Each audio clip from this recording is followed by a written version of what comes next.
Manisha Gupta, our commodities editor, is right here with all the findings in the poll done today by CNBC TV18 amongst some of the biggest currency as well as commodity traders. Manisha, good to have you on the show. What are we expecting?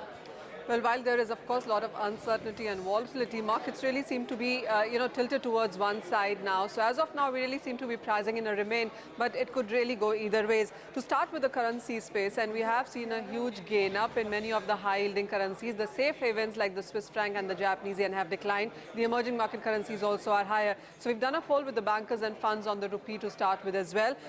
In case of a Brexit, if that really happens, 68 rupees per dollar is what nearly 50% of bankers believe that is a level that could be seen. 40% think that 68.5 is a possibility as well. Only a small 10% think that you might see a level of 69. While almost everybody in sense of bankers say that if there is a lot of volatility in the rupee, you will see an RBI intervention coming in. If there is no Brexit, though, the rupee can see an appreciation, as has been the case for last couple of days. In that case, 66.5 is really a 70% of a participation expectation of the currency going up to.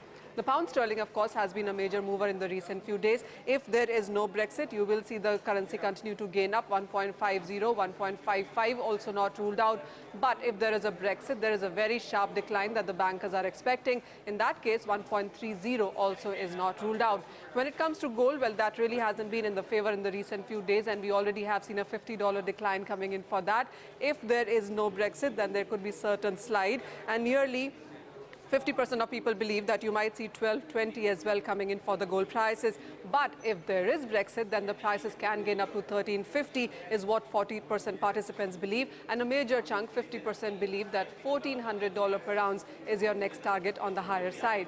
Final word on the crude oil prices, we already are holding around those $50 per barrel mark. In case there is no Brexit, then you will see prices gain up to $55 per barrel is what 60% of our participants believe. But if there is a Brexit, then $45 is what the markets are anticipating. 60% of participants really seem to be betting on that level. All right, Manisha, thanks so much for giving us that results of that poll.